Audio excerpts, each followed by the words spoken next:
Hello students and all the viewers. I am Mohammad Arafat Khan. Circular motion हम लोग discuss कर रहे हैं. सर्कुलर मोशन में एंगुलर डिस्प्लेसमेंट को पढ़ने के बाद, एंगुलर वेलोसिटी को पढ़ने के बाद, एंगुलर एक्सेलरेशन को पढ़ने के बाद, centripetal acceleration, centripetal force, then उसके बाद मैंने आपको लास्ट टॉपिक में जो लास्ट लेक्चर था उसमें मैंने आपको टॉर्क के बारे में बताया, डिटेल में हम लोगों ने पढ़ा. तो अब हम सर्कुलर मोशन यानी कि रोटेशनल मोशन में एक और इम्पॉर्टेंट फिजिकल क्वांटिटी को पढ़ने जा रहे हैं आज के लेक्चर में. And that important physical quantity is angular momentum according to the title of the video. Angular momentum. ठीक है, एंगुलर मोमेंटम कोई मुश्किल बात नहीं है. बिल्कुल उसी तरीके से जैसे आपने एंगुलर क्वांटिटीज़ को अभी तक पढ़ा, कोई मुश्किल बात नहीं है, बहुत आसान सी बात है. लेकिन मैं चाहूँगा कि मैं आपको आज इस टॉपिक को पढ़ाने से पहले थोड़ा सा कंपैरिजन हम लोग कर लें, जो कि हमारे लिए बड़ा ज़रूरी होता है.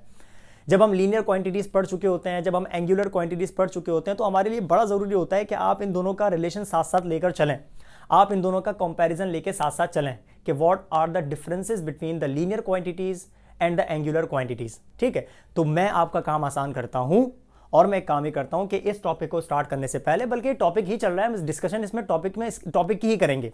ठीक है, तो एक काम ही करते हैं, इस टॉपिक की डेफिनेशंस की तरफ जाने से पहले हम थोड़ा सा नज़र मारते हैं the difference between linear quantities and the angular quantities. हम एक काम ही करेंगे, यहाँ पर दो कॉलम्स बनाते हैं. उन दो कॉलम्स में एक कॉलम में मैं लीनियर क्वांटिटीज़ लिखूंगा जो हम पढ़ चुके हैं, और एक कॉलम में हम लोग एंगुलर क्वांटिटीज़ को पढ़ेंगे. लेट सपोज मैं यहाँ पर हेडिंग डाल देता हूँ. लेट सपोज मैं एक कॉलम के अंदर आप लोगों के सामने लिखूंगा लीनियर क्वांटिटीज़. ठीक है, और एक कॉलम के अंदर मैं आपके सामने लिखूंगा एंगुलर क्वांटिटीज को. ठीक है, और कौन कौन सी quantities? The most common quantities, most common जो हम लोग अभी रिसेंटली ख़त्म कर चुके हैं. तो ये आ गया हमारे पास सेपरेटर लाइन के तौर पर, ये आ गया हमारे पास मेन हेडिंग. ठीक है, और मैं यहाँ पर एक कॉलम और बना देता हूँ. लेट सपोज उस कॉलम के अंदर मैं फिजिकल क्वांटिटीज़ लिख दूंगा. ठीक है, फिजिकल क्वांटिटीज़ के नाम लिख दूंगा यहाँ पर. ठीक है, जो हम पढ़ने जा रहे हैं, जो हम डिफरेंस करने जा रहे हैं. स्टार्ट करते हैं सबसे पहले नंबर 1 से. सबसे पहले हम डिस्कस करते हैं डिस्प्लेसमेंट को. डिस्प्लेसमेंट.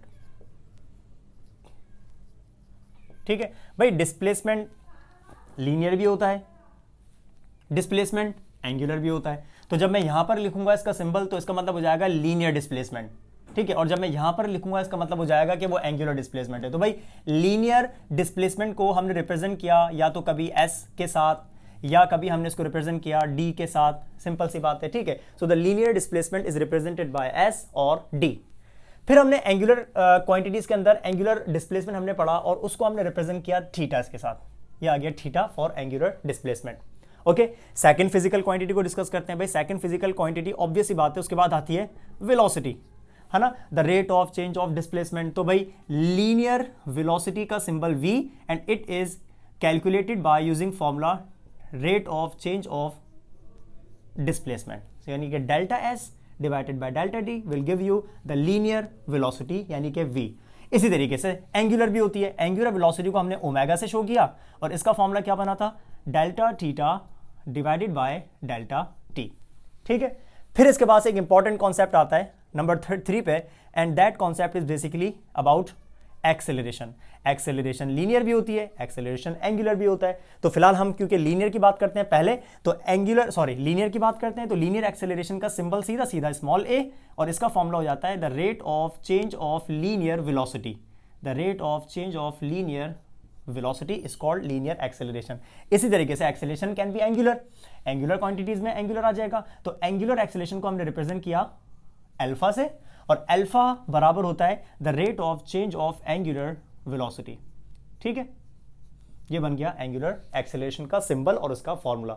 देन नंबर 4 के लिए मैं काम ही करता हूं, उस क्वांटिटी को यहां पर नहीं लिखता क्योंकि दोनों कंडीशन में उसका नाम चेंज है.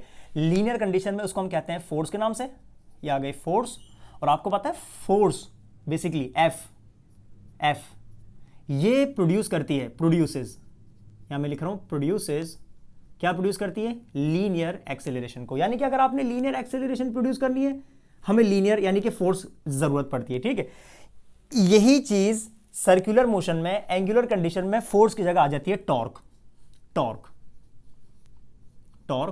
और टॉर्क के बारे में अगर हम कहें तो टॉर्क भी प्रोड्यूस करती है एक्सेलरेशन, टॉर्क प्रोड्यूसेस, लेकिन पता है कौन सी एक्सेलरेशन ये प्रोड्यूस करती है? Angular acceleration. भाई one of the most important difference याद रखिएगा, जो रोल फोर्स लीनियर मोशन में प्ले करती है वही रोल टॉर्क सर्कुलर मोशन में प्ले करता है। समझ रहे हैं? फोर्स की बात करेंगे तो लीनियर एक्सेलरेशन, लीनियर एक्सेलरेशन का मतलब चेंज इन लीनियर वेलोसिटी। समझ रहे हैं? इसी तरीके से अगर आप सर्कुलर मोशन की बात करेंगे, सर्कुलर मोशन में जो एंगुलर एक्सेलरेशन होती है along the axis of rotation, जो एक्सेलरेशन होती है, अगर आपने एंगुलर एक्सेलरेशन को प्रोड्यूस करना है तो अब हमें फोर्स नहीं चाहिए, अब हमें बेसिकली पता है क्या है? टॉर्क चाहिए। तो फोर्स प्रोड्यूस करती है लीनियर एक्सेलरेशन, जबकि टॉर्क प्रोड्यूस करता है एंगुलर एक्सेलरेशन। दोनों अलग अलग बातें आ गई। समझ रहे हैं? फोर्स और टॉर्क सेम चीजें नहीं है। समझ रहे हैं? एक चीज है लीनियर मोशन के लिए और दूसरी चीज है सर्कुलर मोशन के लिए। ठीक है, बहुत आसान सी बात आ गई। ओके, आगे चलते हैं। अब हमारे पास जो फोर्थ के बाद नंबर 5 पे जो आ रहा है बेसिकली, हम बात करते हैं मोमेंटम की। आ गया मोमेंटम, ये आ गया मोमेंटम। अच्छा, momentum can be linear, momentum can be angular. भाई ये दोनों हो सकते हैं। तो अगर हम पहले लीनियर की बात करते हैं तो लीनियर मोमेंटम को आप रिप्रेजेंट करते हैं P से, और इसका फॉर्मूला हम लोगों ने पढ़ चुका होता है, वो क्या होता है? mv। समझ रहे हैं? अच्छा, अब अगर मैं टॉर्क की पहले बात करूंगा आपके सामने, तो आपने पढ़ा हुआ है कि बेसिकली जो टॉर्क का फॉर्मूला होता है वो होता है R cross F, R cross F। समझ रहे हैं? मेरी बात और से सुनिएगा। लीनियर कंडीशन में जो चीज थी, फोर्स थी, उसको आपने पोजीशन वेक्टर से मल्टीप्लाई किया, तो इसको हम पता है क्या बोलते हैं? Movement of force. यानी कि movement of force is called torque. समझ रहे हैं? तो लीनियर मोशन वाली चीज को अगर आपने पोजीशन वेक्टर के साथ मल्टीप्लाई कर दिया, इसका मतलब वो क्या बन जाता है? कंप्लीट नेम क्या बन जाता है? Movement of force. और मूवमेंट ऑफ फोर्स का मतलब वो क्या बन गया? एंगुलर कंडीशन बन गई। तो एंगुलर कंडीशन में कौन है भाई? ये बन गया टॉर्क। समझ रहे हैं? इसी तरीके से अगर जब हम मोमेंटम की बात करते हैं एंगुलर के लिए, तो आपको पता है पहली बात, पहले इसको हम कैसे लिखेंगे? देखें, मूवमेंट ऑफ मोमेंटम, क्या लिखा मैंने? Movement of momentum. इसको हम कैसे पढ़ते हैं? इसको हम पढ़ते हैं मूवमेंट ऑफ फोर्स। मैं लिख देता हूं यहां पर, it is basically movement of force. ये कंडीशन, इसको हम कैसे रीड करते हैं? Movement of force. तो हमने क्या लिखा? R cross F. तो अगर मैं मूवमेंट ऑफ मोमेंटम लिखना चाहूं तो कैसे लिखेंगे? R cross P. समझ रहे हैं? तो आर क्रॉस पी किसी और के बराबर नहीं होगा, ये बराबर हो जाएगा एंगुलर मोमेंटम के। So movement of momentum will give you the angular momentum. Simple. आ गया फर्क? मूवमेंट ऑफ फोर्स को आपने कहा टॉर्क, तो फोर्स रोल प्ले करती है लीनियर मोशन में, जबकि टॉर्क रोल प्ले करता है सर्कुलर मोशन में। तो सर्कुलर मोशन में मूवमेंट ऑफ फोर्स बनती है टॉर्क, और सर्कुलर मोशन में मूवमेंट ऑफ मोमेंटम बनता है एंगुलर मोमेंटम। कितनी आसान सी बात आ गई। समझ? तो ये कुछ फिजिकल क्वांटिटीज के रिलेशन थे, linear physical quantities versus angular physical quantities. आपके लिए ये कंपैरिजन बड़ा इंपॉर्टेंट है। याद रखिएगा कि लीनियर फिजिकल क्वांटिटीज क्या होती हैं, किन से रिप्रेजेंट करते हैं। What about angular physical quantities क्या होती हैं, किससे रिप्रेजेंट करते हैं। डेफिनेशंस तकरीबन सेम होती हैं, बस कॉल करते हुए, बताते हुए आपने वर्ड लीनियर लगाना होता है, वर्ड एंगुलर लगाना होता है, बस ये फर्क हो जाता है। बाकी यहाँ पर जो इंपॉर्टेंट फर्क आया वो आ गया फोर्स का, और वो आ गया टॉर्क का। जो रोल लीनियर मोशन में फोर्स प्ले करती है वही रोल सर्कुलर मोशन में टॉर्क। यानी कि अगर मुझे लीनियर एक्सेलरेशन प्रोड्यूस करनी हो तो वी रिक्वायर फोर्स, और अगर हमें एंगुलर एक्सेलरेशन प्रोड्यूस करनी हो तो वी रिक्वायर टॉर्क। तो हमने कहा movement of force will give you torque, तो हमने कहा movement of momentum will give you angular momentum. तो अगर आप पोजीशन वेक्टर को लीनियर क्वांटिटी से मल्टीप्लाई कर रहे हैं, इसका मतलब movement of that physical quantity will give you angular physical quantity. तो उम्मीद करता हूं कि फिलहाल आपको यहां तक ये बात समझ आया होगा कि जो हमने छोटा सा एक तरीके से एक इंट्रोडक्शन लिया कि how can we differentiate the linear quantities and angular quantities. अब चलते हैं जनाब अपने टॉपिक की तरफ, जो कि हमारा वेट कर रहा है, इंतजार कर रहा है, और टॉपिक है एंगुलर मोमेंटम। मतलब ये सबसे लास्ट में जो लिखा हुआ है इसके बारे में हम बात करेंगे। एंगुलर मोमेंटम को हम क्या बोलते हैं? Movement of momentum. इसकी हम बात करेंगे, चेक करते हैं। फॉर्मूला मैं आपको पहले ही लिखवा चुका हूं, बता चुका हूं लेकिन इसकी डेफिनेशन लिखते हैं, फॉर्मूला लिखते हैं, यूनिट्स देखते हैं, डायरेक्शन को चेक करते हैं, जो इसकी इंपॉर्टेंट बातें हैं उनको देखते हैं। तो अब हम चलते हैं एंगुलर मोमेंटम की अपनी डेफिनेशन की तरफ। मोमेंटम के बारे में आपको एक बात पता होगी ऑलरेडी। मोमेंटम को डिफाइन हम कैसे करते हैं? क्वांटिटी ऑफ मोशन, यानी कि जब बॉडी मूव करती है, मोशन में होती है, तो मोशन की जो क्वांटिटी होती है उसको हम कहते हैं मोमेंटम। अच्छा, बॉडी अगर स्ट्रेट पाथ पर मूव कर रही है, बॉडी की मोशन अगर लीनियर है, तो quantity of motion due to the linear motion is called linear momentum. ठीक है, इसी तरीके से अगर बॉडी सर्कुलर पाथ पे मूव कर रही है तो क्वांटिटी ऑफ मोशन तो अब भी होगा, क्योंकि मूव तो अब भी कर रही है ना। तो अब आप बोलेंगे quantity of motion of a body due to its circular motion is called angular momentum. क्या मुश्किल बात है भाई? जो कॉन्सेप्ट मोमेंटम का है वो तो वही रहेगा। मोमेंटम का कॉन्सेप्ट क्या है? क्वांटिटी ऑफ मोशन, बॉडी का मूव करना लाजमी है, मोशन में होना लाजमी है, उसकी मोशन की क्वांटिटी को हम कहते हैं मोमेंटम। सिंपल सी बात है। तो अगर क्वांटिटी ऑफ मोशन लीनियर है तो लीनियर मोमेंटम, अगर क्वांटिटी ऑफ मोशन सर्कुलर है तो एंगुलर मोमेंटम। तो इसकी बेसिक सी डेफिनेशन से स्टार्ट करता हूं मैं। Quantity of motion of a body, quantity of motion of a body due to its circular motion, due to its circular motion is called angular momentum, is called angular momentum। ठीक है, ये तो हो गई इसकी डेफिनेशन, या आ गई इसकी डेफिनेशन। सिंपल सी बात है क्वांटिटी ऑफ मोशन ही, लेकिन सर्कुलर मोशन की वजह से उसके पास कौन सा मोमेंटम आ जाता है? उसके पास आ जाता है एंगुलर मोमेंटम। ठीक है, अच्छा, बेसिकली इसका जो एक और नाम मैंने आपको बताया, जैसे टॉर्क है, टॉर्क के बारे में, यह आ गया टॉर्क। ठीक है, टॉर्क का फॉर्मूला क्या बना? R क्रॉस F, है ना। तो इसको आप कैसे रीड कर रहे हैं? Moment of force, moment of force is called torque. इसी तरीके से मैंने आपको थोड़ी देर पहले एंगुलर मोमेंटम का क्या नाम बताया? मैंने आपको बताया एंगुलर मोमेंटम का मतलब होता है मोमेंट ऑफ मोमेंटम। समझ रहे हैं? तो मैं यहां पर पहले इसके बारे में लिखता हूं, क्या मतलब है इस बात का? Moment, it is also called, angular momentum is also called, it is also called, क्या बोलते हैं भाई इसका दूसरा नाम? क्या? Moment of momentum. ठीक है, हमने टॉर्क को किस तरीके से लिखा भाई? अगर हम कहते हैं movement of force, movement of force, ठीक है, तो इसको मैथमेटिकली आप कैसे लिखते हैं? इसको मैथमेटिकली आप कैसे लिखेंगे? मूवमेंट ऑफ फोर्स का मतलब you must multiply the position vector with the force, यानी कि मूवमेंट ऑफ फोर्स, फोर्स को मल्टीप्लाई कर दो पोजीशन वेक्टर के साथ तो आपको मिल जाएगा टॉर्क। तो यहां पर भाई हम क्या लिख रहे हैं? मूवमेंट ऑफ मोमेंटम, यानी कि अगर मैं एंगुलर मोमेंटम की बात करूं तो एंगुलर मोमेंटम का जो फॉर्मूला बनेगा, देखें, एंगुलर मोमेंटम का जो फॉर्मूला बनेगा वो क्या बनना चाहिए? फॉर्मूला बनेगा मूवमेंट ऑफ मोमेंटम। क्या लिखा हुआ है? Movement of momentum. इसको सिंबॉलिकली लिखते हैं। एंगुलर मोमेंटम को हम रिप्रेजेंट करते हैं कैपिटल एल के साथ।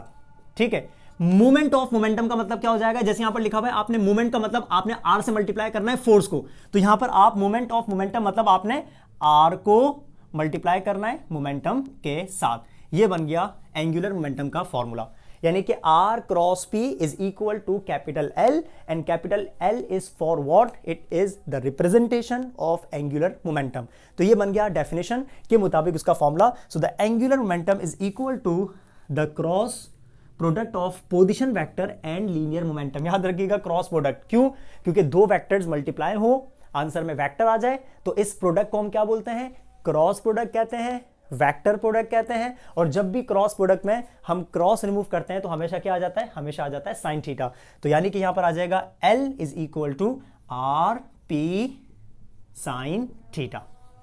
समझ रहे हैं? तो आर क्रॉस पी या फिर आर पी साइन थीटा। अच्छा, काम ही करते हैं, इसकी एक डेफिनेशन और लिख देते हैं। वो डेफिनेशन क्या लिखी हुई भाई? It is the cross product, है ना। So the cross product of, किस किस का क्रॉस प्रोडक्ट है? Position vector and linear momentum. It is the cross product of position vector and linear momentum, ठीक है. So the cross product of position vector and linear momentum is called angular momentum, is called angular, ये आ गई इसकी एक और definition. तो जब भी आप एंगुलर मोमेंटम को कैलकुलेट करना चाहेंगे तो आपको कुछ नहीं करना, आप पोजीशन वेक्टर को मल्टीप्लाई कर दें लीनियर मोमेंटम के साथ, तो आपको क्या मिल जाएगा, एंगुलर मोमेंटम. एक काम ही करते हैं, इसकी डायग्राम बनाने की कोशिश करते हैं. डायग्राम बनाने के लिए आपको क्या करना होगा, सर्कुलर पाथ ड्रॉ करना होगा, क्योंकि यहां पर हम सर्कुलर मोशन को ही डिस्कस कर रहे हैं. तो यहां पर आपको सर्कुलर पाथ बनाना पड़ेगा. तो ये आ गया हमारे पास एक सर्कुलर पाथ, ठीक है. सर्कुलर पाथ पे लेट सपोज सबसे पहले आपने बनाना होता है सेंटर, और इस सर्किल के सरकमफेरेंस के ऊपर लेट सपोज कोई भी एक बॉडी है जो कि रोटेट कर रही है. इट कैन रोटेट क्लॉकवाइज और it can rotate anti clockwise as well. तो हम इमेजिन कर लेते हैं लेट सपोज ये रोटेट कर रही है ऐसे, एंटी क्लॉकवाइज रोटेट कर रही है, ठीक है. अगर ये एंटी क्लॉकवाइज रोटेट करेगी तो हम कहेंगे इसके लीनियर मोमेंटम की डायरेक्शन कहां होगी, इसकी लीनियर वेलोसिटी की डायरेक्शन में, जिसको हम कहते हैं टेंजेंशियल वेलोसिटी. ये आ गई इसकी लीनियर मोमेंटम की डायरेक्शन. अच्छा, जिस पॉइंट पर बॉडी मौजूद है आप उसका पोजीशन वेक्टर ड्रॉ कर सकते हो ना, जिसको आप रेडियस भी कहते हैं. तो ये देखें, ये आ गया इसका पोजीशन वेक्टर, यहां से लेकर यहां तक का ये आ गया इसका पोजीशन वेक्टर, यानी कि आर. तो अब आप नोट करें कि जब आप इस आर को पी से मल्टीप्लाई करेंगे तो आपको क्या मिलेगा, एंगुलर मोमेंटम. अभी तक आपके सामने यहां पर एंगुलर मोमेंटम नहीं बना हुआ. पता है क्यों नहीं बना हुआ? पहली बात आपने ध्यान में रखनी है कि एंगुलर क्वांटिटीज जो होती है वो हमेशा एक्सिस ऑफ रोटेशन के अलॉन्ग होती हैं, है ना. बॉडी अगर ऐसे मूव कर रही है तो उसका एंगुलर डिस्प्लेसमेंट कहां होता है, ऐसे होता है, along the axis of rotation, है ना. ये बनाता हूं, देखो ये सर्किल है, ठीक है. ये इसका एक्सिस ऑफ रोटेशन आ गया, डॉट. ओके, अगर बॉडी ऐसे मूव कर रही है तो उसका एंगुलर डिस्प्लेसमेंट कहां होता है, along the axis of rotation. Body ऐसे मूव कर रही है, उसकी एंगुलर वेलोसिटी कहां होती है, along the axis of rotation, ठीक है, या तो आउट ऑफ द प्लेन या इनटू द प्लेन, ठीक है. इसी तरीके से अगर बॉडी ऐसे मूव कर रही है तो उसकी एंगुलर एक्सेलरेशन भी कहां होती है, along the axis of rotation. इसी तरीके से बॉडी अगर रोटेट कर रही है तो टॉर्क भी कहां होता है, along the axis of rotation. तो एंगुलर मोमेंटम की क्या गलती है, वो भी कहां होना चाहिए, ऑब्वियस सी बात है, वो भी कहां होगा, along the axis of rotation. समझ रहे हैं? तो बॉडीज का जो एंगुलर मोमेंटम होता है वो हमेशा कहां होता है, along the axis of rotation, ऐसे along the axis of rotation. तो हम कहते हैं कि जो the direction of angular momentum is always along the axis of rotation. इस बात को हम यहां पर लिख देते हैं.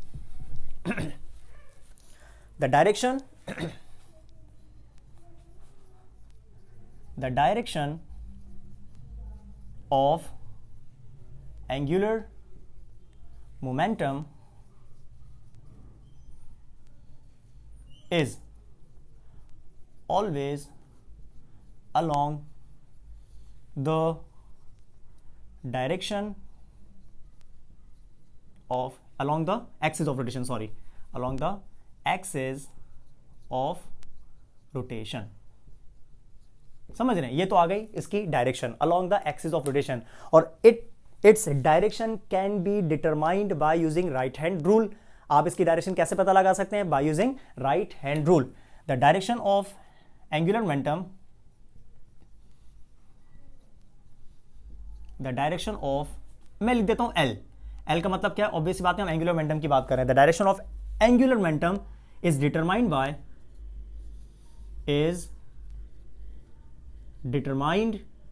बाय यूजिंग कौन सा रूल भाई,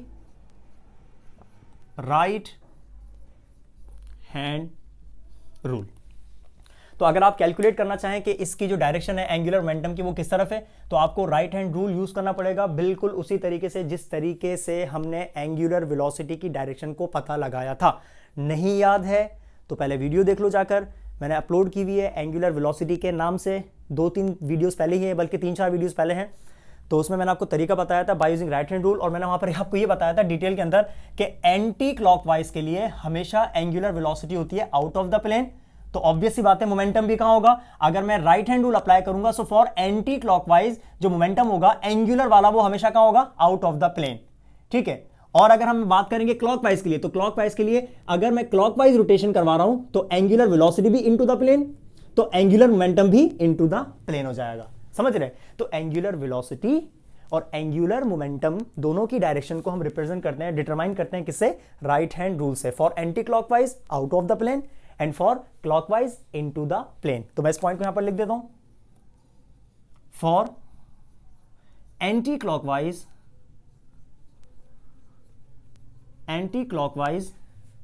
rotation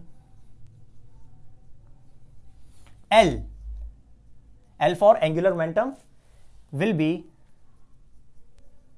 out of the plane। ठीक है, ये आ गई आउट ऑफ द प्लेन कब? जब एंटी क्लॉकवाइज रोटेशन होगी। और ये पता कैसे चलेगा? By using right hand rule. And for clockwise rotation, अब हम लिख देते हैं इसका पॉइंट क्लॉकवाइज रोटेशन के लिए भी। तो भाई क्लॉकवाइज रोटेशन के लिए हो सकता है आपको जवाब भी मिल गया हो, फॉर क्लॉकवाइज रोटेशन L यानी कि angular momentum is into the plane,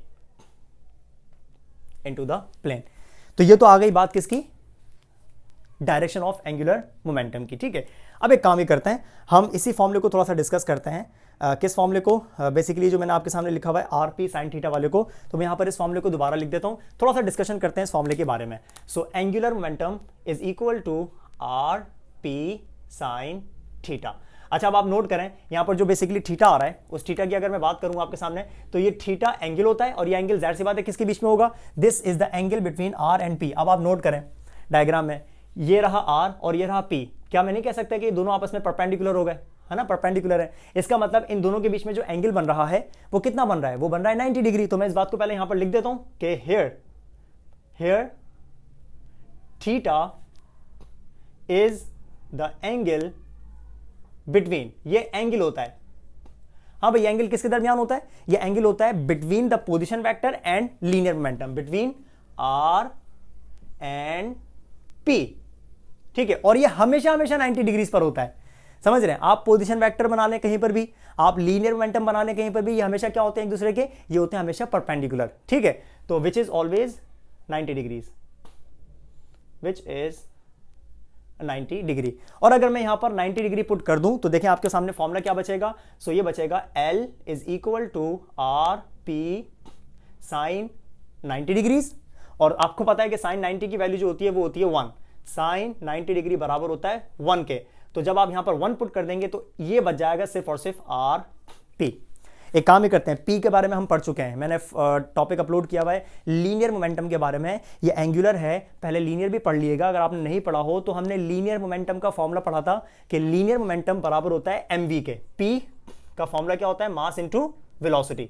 तो अब एक काम ही करते हैं, इस पी की जगह पे इसका फॉर्मूला पुट कर देते हैं। So L is equal to R M V, ये फॉर्मूला बन गया एंगुलर मोमेंटम का।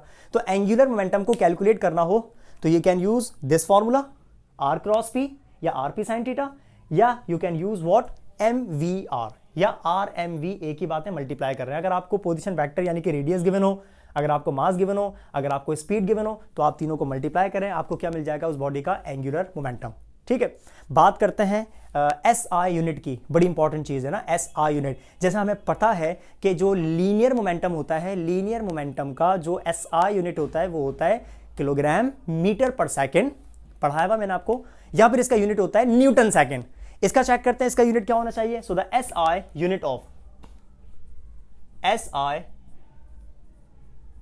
Unit of angular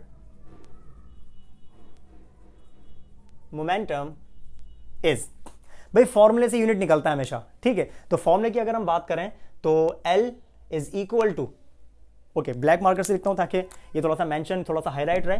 okay, L is equal to, सबसे पहले मैं R का यूनिट पुट कर देता हूं। Radius is always measured in metre, ये आ गया मीटर। M फॉर मीटर, किसकी जगह? R की जगह पे। देन मल्टीप्लाई बाय, मल्टीप्लाई के अंदर मास आ रहा है, मास का यूनिट क्या होता है? किलोग्राम्स, ये आ गया KG. Then multiply by, speed का यूनिट क्या होता है? ये आ गया मीटर पर सेकंड। सो रेडियस का यूनिट मीटर, मास का यूनिट केजी और स्पीड का यूनिट मीटर पर सेकंड। अब इनको एक साथ लिख देते हैं और वो साथ क्या बनेगा? हाँ भाई, किलोग्राम मीटर मीटर मल्टीप्लाई करेंगे तो क्या बनेगा? Metre square. So kilogram metre square पर सेकंड। ये बन गया इसका पहला एस आई यूनिट। तो आप बोलेंगे सर इसका क्या दूसरा भी एसआई यूनिट होता है? बिल्कुल, इसका एसआई यूनिट एक और भी होता है। तो पहले को तो फिलहाल याद रखिएगा, इसका बेसिक यूनिट है, इसका बेसिक यूनिट है, जो कि आपने इसके फॉर्मूले से डायरेक्ट निकाल लिया, ठीक है। और इसको हम इक्विवेलेंट रखते हैं, ये बराबर इसके भी होता है, जिसको हम कहते हैं जूल इंटू सेकेंड। ये आपने दोनों यूनिट्स याद रखना है, जूल्स इंटू सेकेंड। अब ये जूल इंटू सेकेंड कैसे बना, आगे कुछ टॉपिक्स के अंदर एक टॉपिक आएगा, वहां पर मैं आपको ये बाकायदा प्रूफ करवा दूंगा कि एंगुलर मोमेंटम का ये जो दूसरा यूनिट है जूल सेकेंड, ये कैसे आ गया एकदम से। इसको यहां पर पेंडिंग में रखते हैं, क्योंकि टॉपिक मैं आपको पढ़ाऊंगा वहां पर क्लियर हो जाएगा, ठीक है। इसी के साथ साथ ये यूनिट आपको बता दिया मैंने, भाई ये यूनिट तो कहां से आया, आपके सामने फॉर्मूला लिखा हुआ है, उसमें से डिराइव हो गया, क्या बना, किलोग्राम मीटर स्क्वायर पर सेकंड, और इसको हम बराबर रखते हैं जूल सेकंड के। तो ज्यादातर जो यूनिट यूज होता है वो ये वाला यूज होता है। So newton second for linear momentum and joule second for angular momentum. So the only difference between linear momentum and angular momentum is of their motions. यानी कि एक में बेसिकली बॉडी मूव करती है ट्रांसलेशनल पाथ, यानी कि translatory motion, और एक में जो है बेसिकली सर्कुलर मोशन है। तो होता क्वांटिटी ऑफ मोशन ही है, देखो लिखा हुआ है, होता क्वांटिटी ऑफ मोशन ही है। तो एक में क्वांटिटी ऑफ मोशन लीनियर, तो लीनियर मोमेंटम, और एक में क्वांटिटी ऑफ मोशन सर्कुलर, तो सर्कुलर की वजह से ये आ गया एंगुलर मोमेंटम। डेफिनेशन आपके सामने लिखी हुई है, इसका दूसरा नाम लिखा हुआ है आपके सामने, मूवमेंट ऑफ मोमेंटम। जैसे मूवमेंट ऑफ फोर्स, इसी तरीके से मूवमेंट ऑफ मोमेंटम, इसके मुताबिक इसका फॉर्मूला बन गया आर क्रॉस पी, बहुत आसान फॉर्मूला है। देन आपने इसका दूसरा जो डेफिनेशन है वो बता दी कि it is the cross product. क्यों बोल रहे हैं, क्योंकि दो वेक्टर्स मल्टीप्लाई कर रहे हैं, आंसर में भी वेक्टर आ गया, तो it must be the cross product या फिर वेक्टर प्रोडक्ट। इसको यूं भी कह सकते हो, the vector product of position vector and linear momentum is called angular momentum. Diagram बना दी, डायग्राम के जरिए मैंने आपको ही बताया कि होता किस तरफ है, तो along the axis of rotation, या तो ये होगा आउट ऑफ द प्लेन या होगा ये इनटू द प्लेन, ठीक है। डिपेंड करता है कि एंटी क्लॉकवाइज है या फिर क्लॉकवाइज है।